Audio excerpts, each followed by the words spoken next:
Theseus, Duke of Athens, stands at the threshold of his great palace, thinking of his approaching wedding to Hippolyta, Queen of the Amazons. He is excited for the wedding festivities in 4 days' time.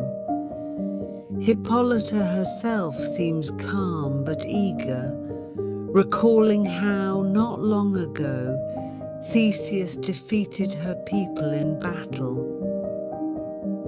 Now she looks forward to a peaceful union that will bring joy and leisure to them both. Meanwhile, in the same city, a young woman named Hermia is caught in a painful dilemma. Her father, Aegeus, insists that she marry Demetrius, a man of fine family and fortune. But Hermia's heart belongs to Lysander, a noble youth who loves her tenderly. Lysander consoles her beneath the shade of the trees in the palace garden. They will find a way to be together.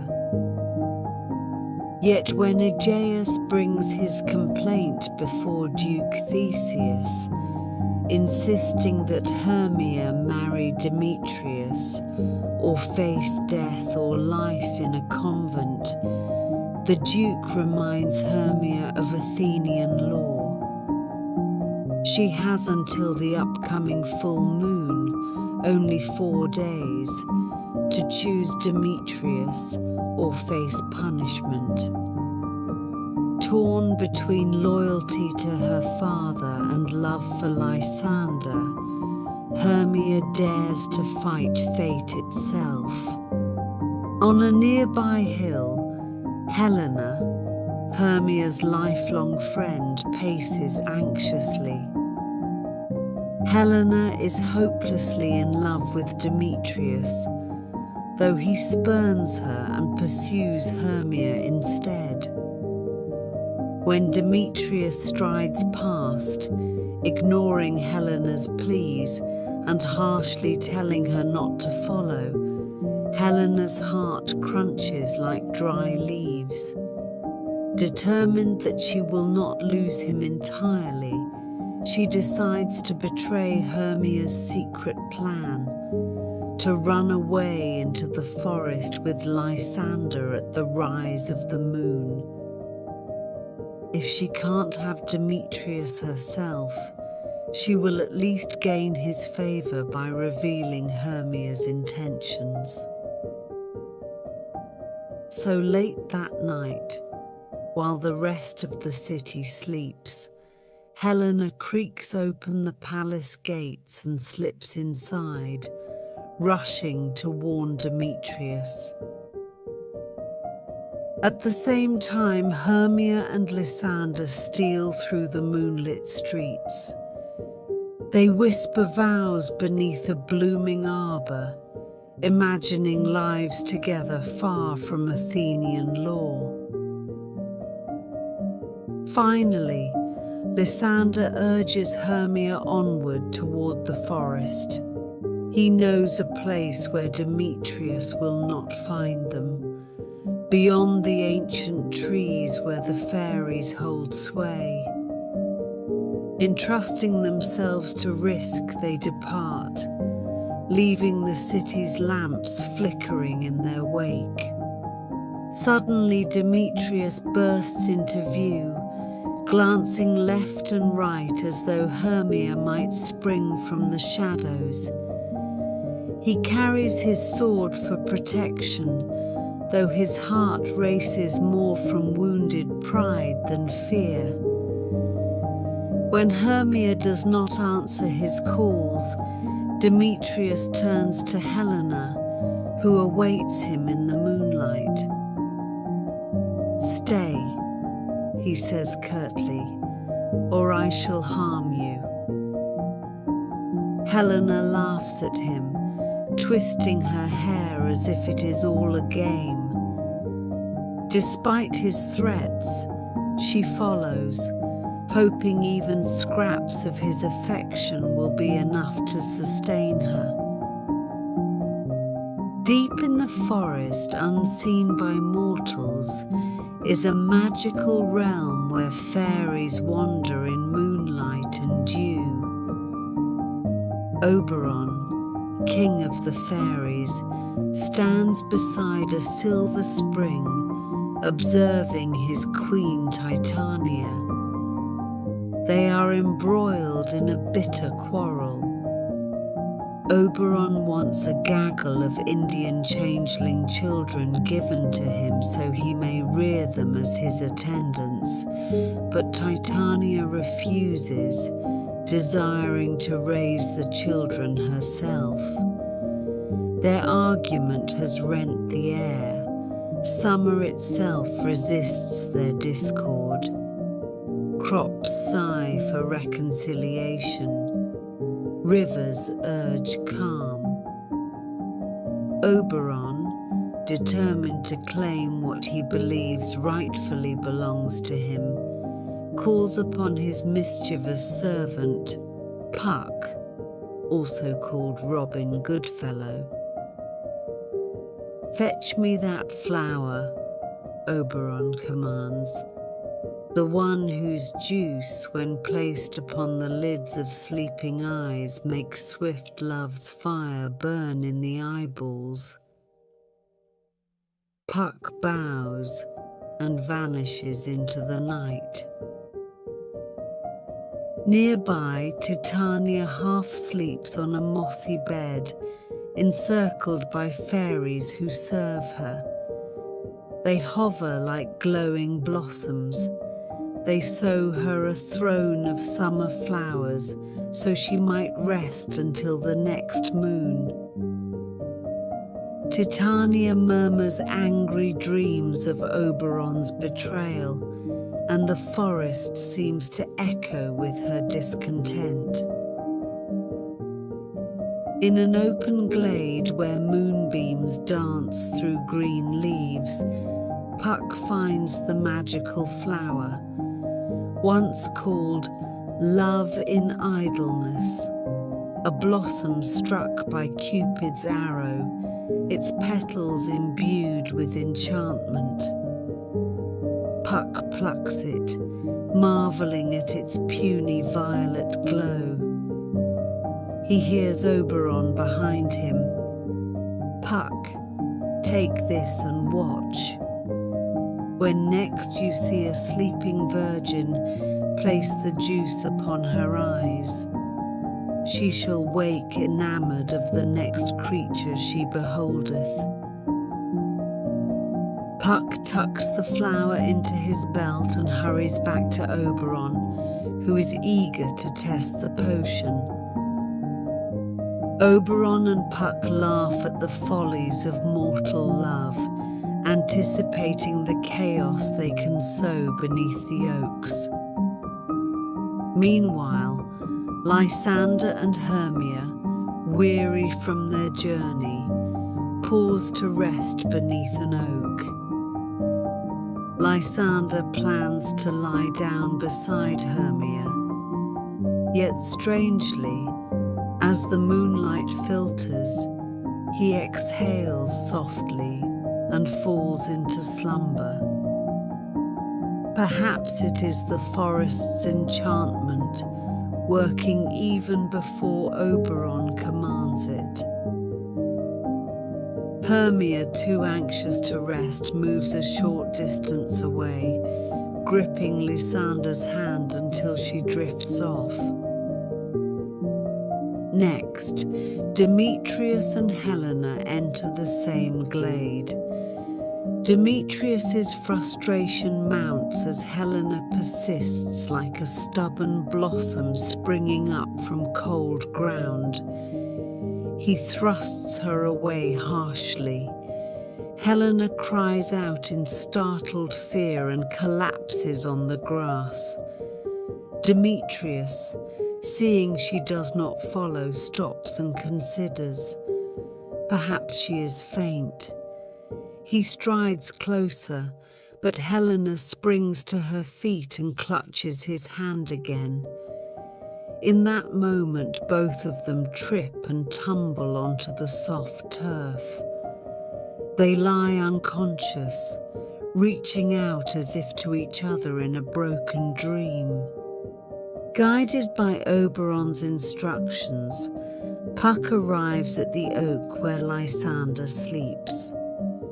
Without hesitation, he extracts the flower, crushes a petal between his swift fingers, and drips a single drop onto Lysander's eyelids.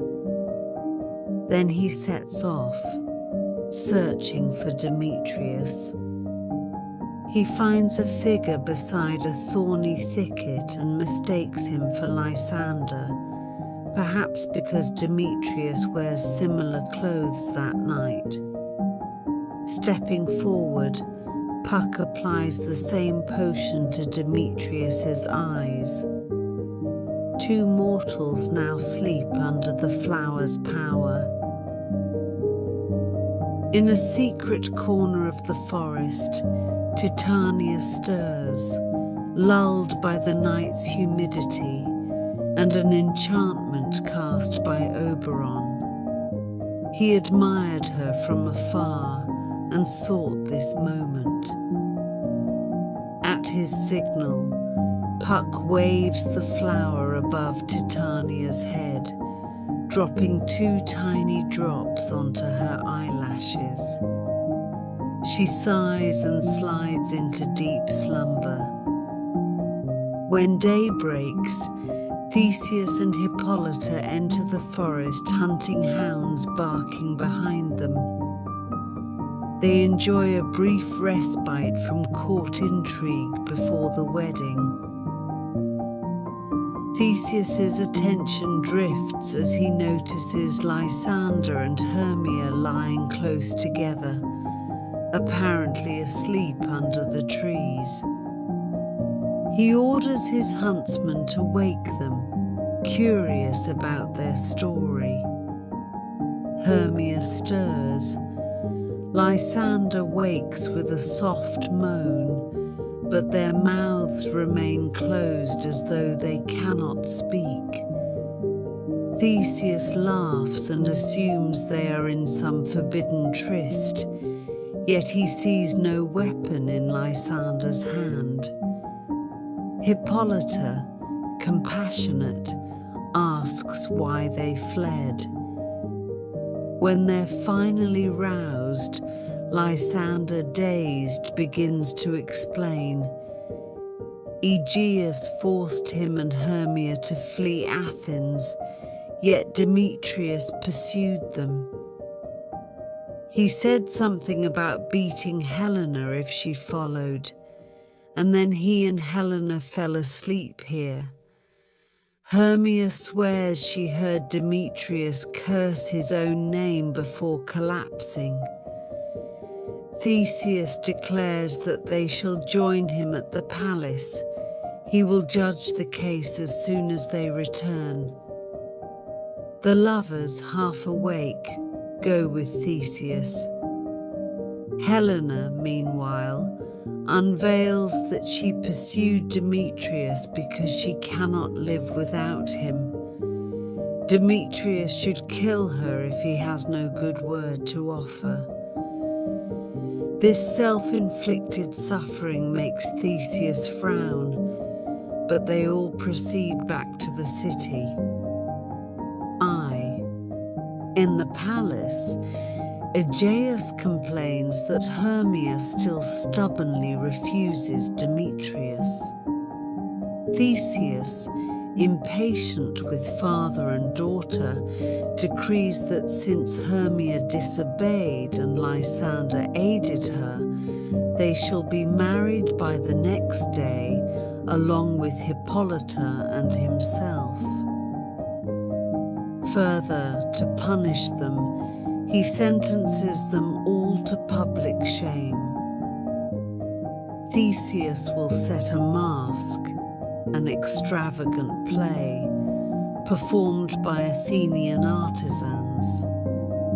The artisans, called the mechanicals, dwell on the outskirts of town.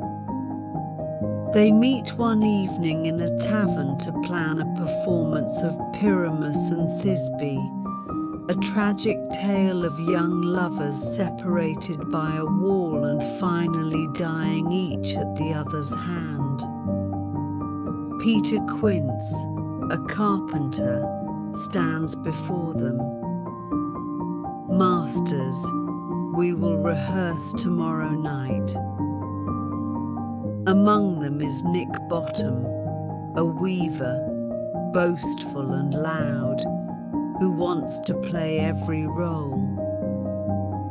Michael Starveling, a tailor, protests that if he plays the wall he will need 2 holes so Pyramus and Thisbe can whisper through. Peter Quince assures them the audience will be satisfied with minimal props. They agree to meet near the palace's oak grove to practice. Euphoric, they clap each other on the back, unaware that their serious intentions will soon become ridiculous under Titania's enchantment. Back in the forest, Oberon views Titania's slumbering form, enthralled by her grace.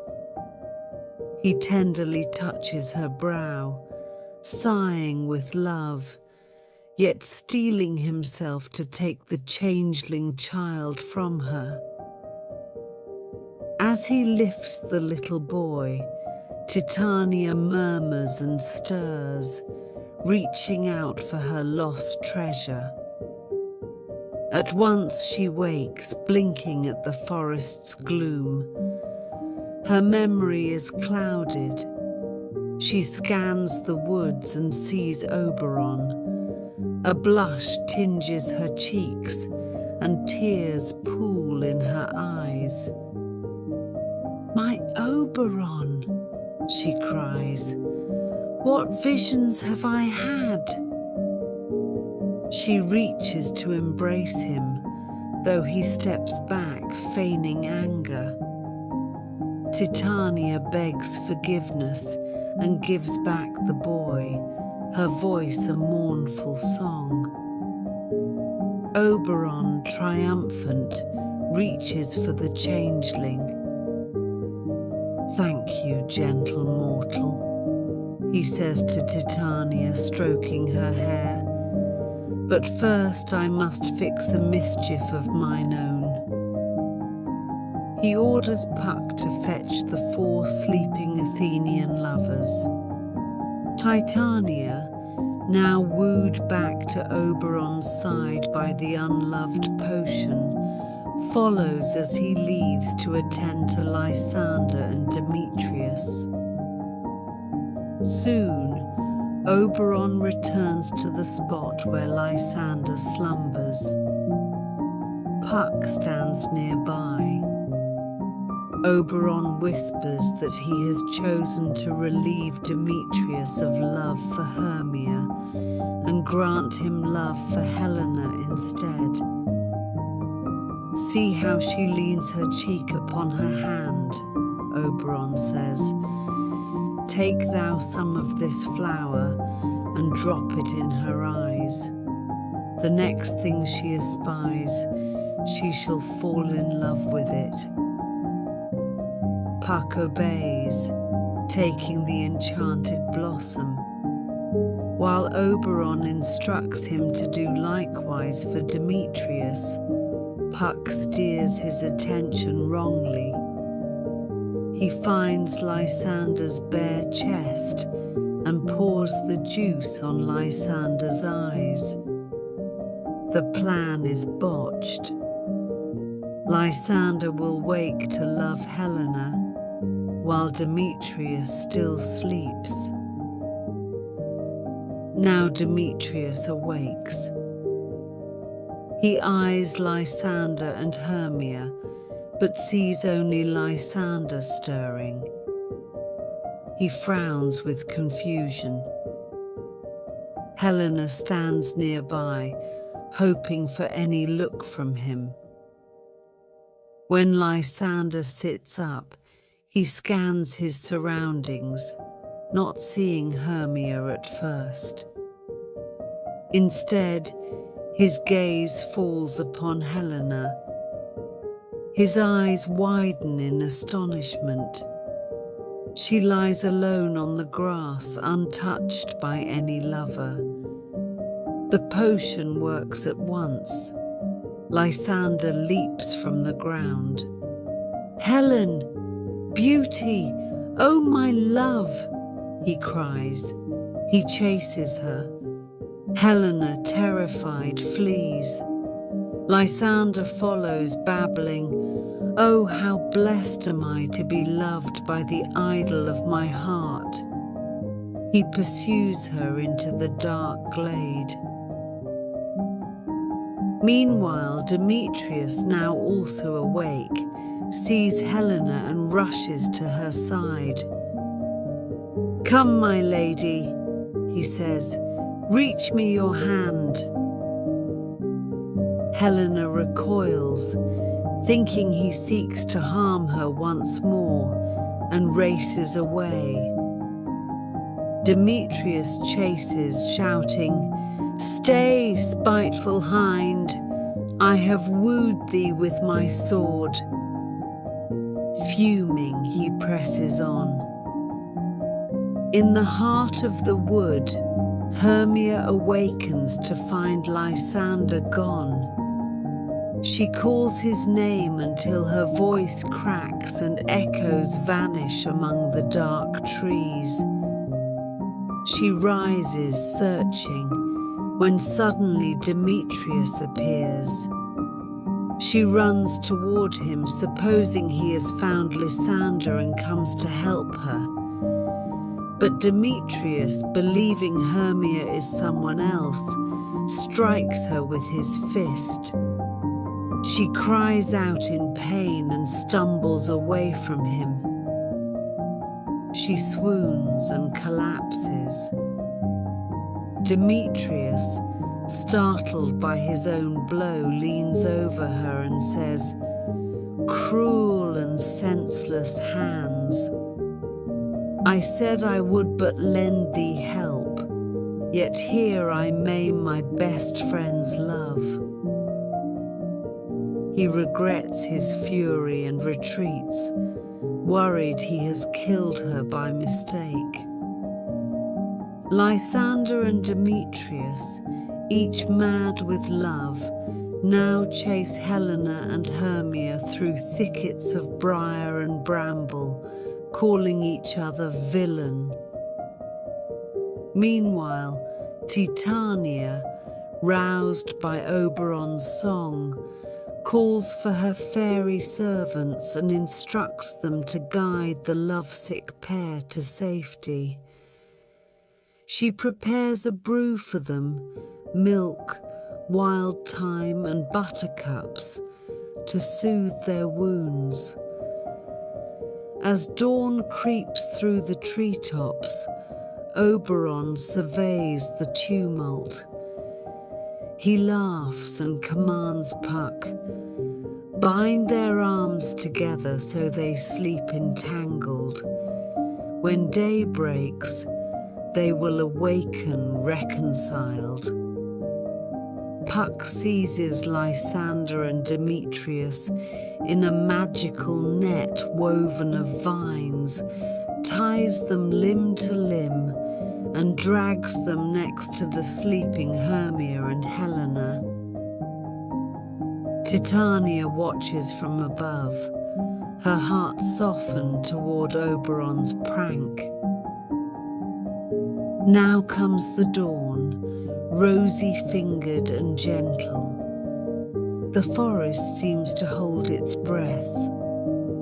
Tiresias-like, Oberon steps forth, lifting his hand. "Break, enchantment," he intones. A soft breeze sighs through the leaves. The lovers stir but remain bound. Hermia wakes first, rubbing her eyes. She sees Helena but cannot move. "Help!" she cries. Helena, still half asleep, tries to push her away, thinking Hermia is attacking her. Lysander and Demetrius groan and stretch. Lysander gazes upon Helena. His love is reinforced by the spell. Demetrius does likewise. As the morning sun bathes them, confusion reigns. Hermia yells at Lysander to free her hand. Lysander pleads with Helena for affection. Demetrius slaps his thighs and shouts, "Where am I? What spirits have ensnared me? Where is my Hermia?" Helena leaps up, pointing to Hermia. "There," she cries, "is the traitor who stole your love." Demetrius glowers at Hermia. Hermia retorts, "You scorned me for her sake. Now you're mine?" They shout accusations, each convinced the other has bewitched them. Oberon, seeing the chaos, steps forward. He speaks, and all four stand silent. "Be patient," he says. The charm works thus. Lysander loves Helena. Demetrius loves Helena too. The spell on Demetrius has been cast twice, so he cannot see Hermia's beauty. Hermia must suffer for a while, but in the city this day, Theseus will judge the matter favorably for Lysander and Hermia once the magic wears off. For now, rest in peace, fair mortals. I remove the enchantment from Hermia's eyes. He mumbles an incantation. A warm breeze fans Hermia's eyelashes, and when she opens her eyes, the spell is gone. She stands and looks at Lysander with amazement. He frowns, uncertain when he sees her. Chest heaving, Hermia glares at him. "Lysander, my love, what madness drove you from me?" Lysander touches his brow, confused. He kneels before Hermia. "Forgive me," he says, voice thick with regret. "I woke with love for Helena, but now you have returned to me. Believe me, I never meant to stray." They reconcile, embracing in the dawning light. Next, Oberon lifts the enchantment from Demetrius. He whispers over Demetrius's closed lids. A faint glow drifts over his face. Demetrius stirs, looks upon Helena, and kneels. "My sweetest choice," he whispers. Helena shrinks away, fearful he will mock her. But Demetrius takes her hands.